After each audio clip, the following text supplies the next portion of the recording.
Hey everyone, so it's been a while since my last video. I thought I would make my next video from another game that happened when I was in Lancaster, England last year, and it's from our captain of the chess team, the brave and fearless Kshitij, who has since returned to India, I believe. But this is his game with the black pieces at the War of the Roses, where he and I both contributed significantly to the success of the A team in winning our match against York. So, as I said, Kshitij had the black pieces, and we're going to start here with the dragon. So, we're just going to go a bit more quickly through the opening than in past. So everything's quite normal, except the knight is going to e7 here, which is perhaps a bit different, but it allows for greater flexibility with ideas of pushing f5 or d5 here, all supported by this lovely knight. So c3, blunting the diagonal, castles, knight h4, preparing for f4, and knight bc6. So one way to play this instead to halt everything would be f5, which would be met by f4 to prevent any ideas of f4 by black, potentially. But f5 in of itself is perhaps not the best move because it's too committing. Black would much prefer to have this knight here and think directly about pushing this pawn to d5. However, white plays f4, so we have to transpose into f5. Incidentally, there is another move which is perhaps slightly better, and that is d5 here. So bishop e3, b6 protects the pawn, knight a3, and you got a couple ideas here. The main one here is bishop a6, and you're going to take advantage of this diagonal and perhaps try some trades here, because this pawn can't recapture back due to the pin. So, we return to f5, which is very solid and crushes all the hopes and dreams of everything on white's position.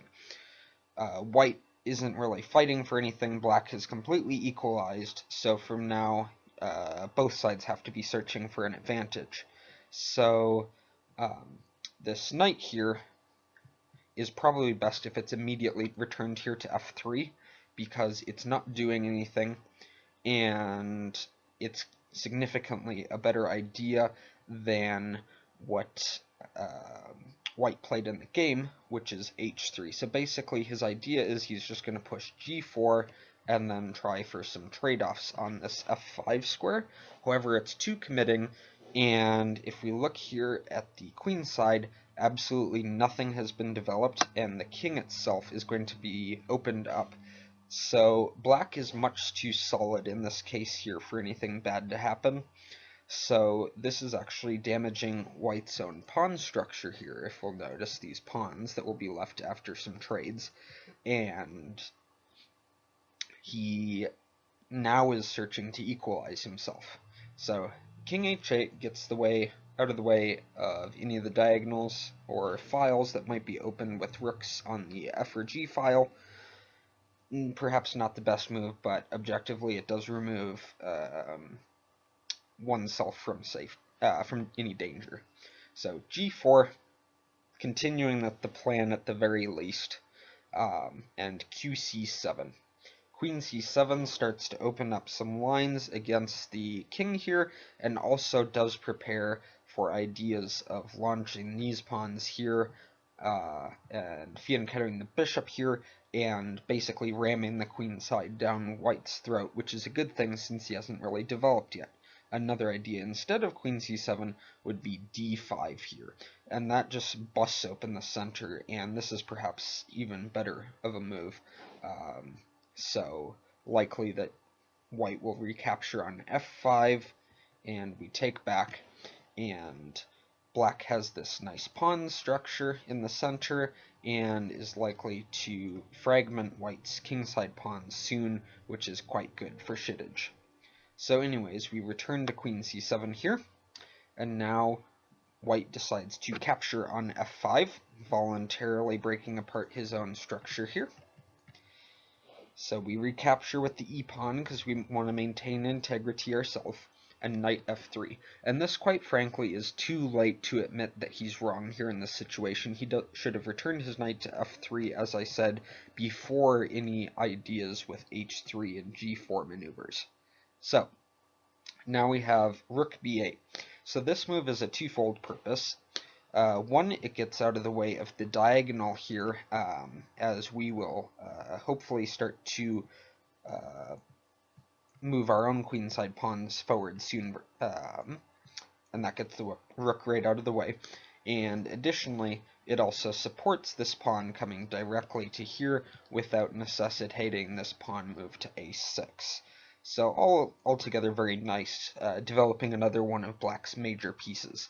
Another plan might be bishop e6 with bishop e3, rook a d8, knight g5, bishop g8, just holding on to the bishop pair. And basically, black looks a little bit cramped here on the king's side, but the idea is this knight is very weak on g5. It will have to return at some point, and these bishops are covering this lovely center here, and hopefully he'll be able to bust it open with a move like d5 very soon. So, we return to rook b8. White plays a4.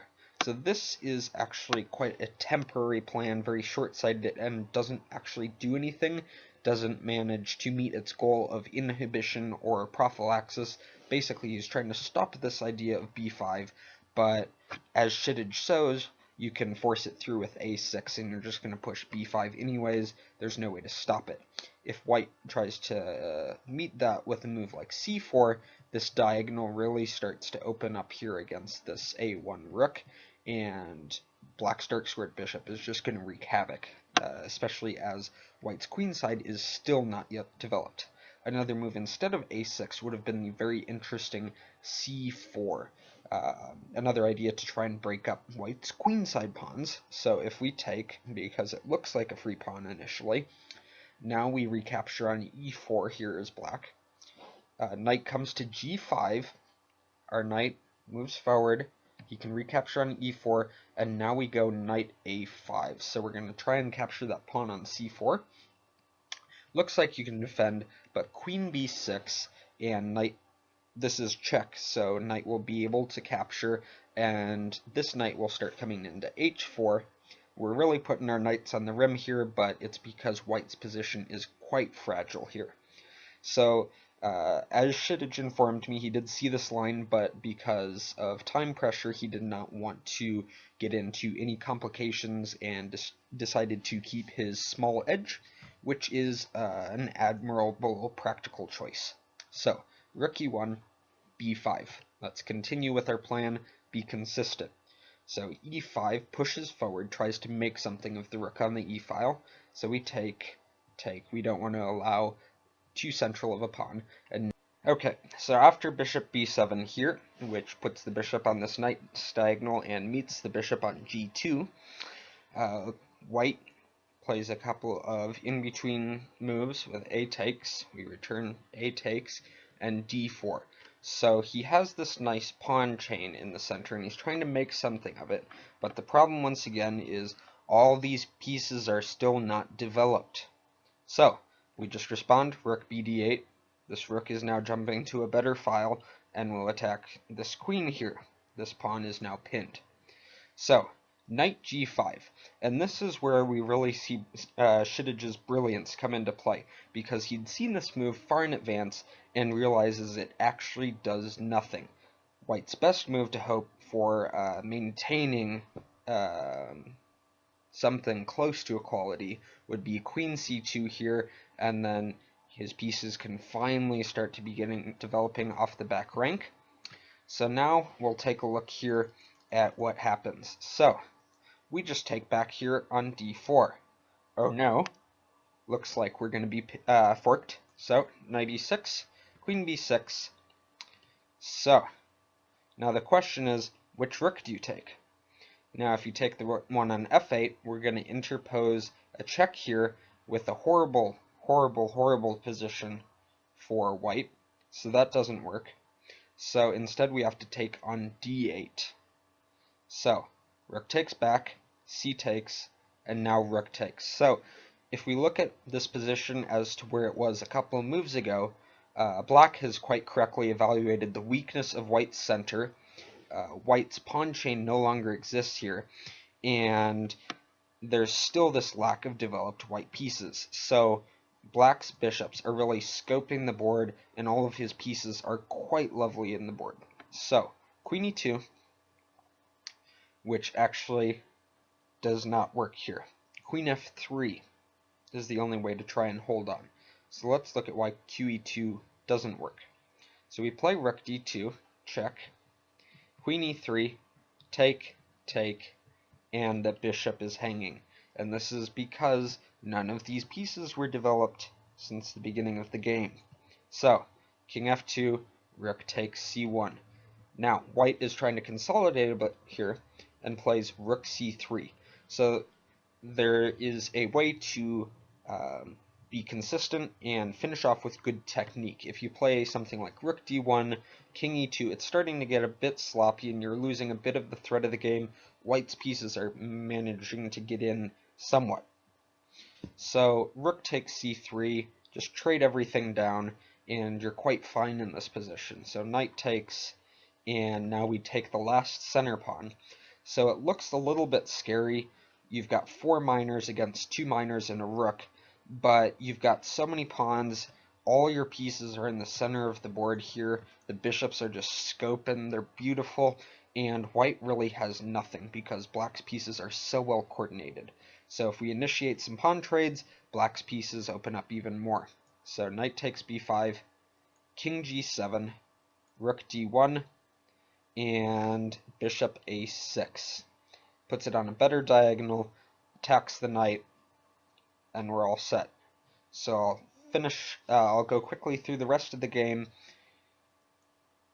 and we can see Kshitij's great technique here. Rook d7, knight b4, knight d3. So really notice how Kshitij's pieces are moving more and more towards the center of the board. King e6, more towards the center. Now we take the pawn on b2, trade, and all these pieces are just closing in. White has no more hope here, so he resigns. So I'd like to re-emphasize again, Kshitij played a wonderful game here and really understood what was going on in the spirit of the position much better than his opponent did. If we go back here and look at this knight g5 move, we can really see black's pieces have all this potential, and by allowing this fork to come in here on e6 and starting to trade off these pawn chains here, black's pieces just come to life and they're just beautifully placed, and that's quite the reason why he won this game. So I hope you enjoyed this game. Always root for Kshitij when he plays, and hopefully I'll be out with another video soon. Thanks for watching.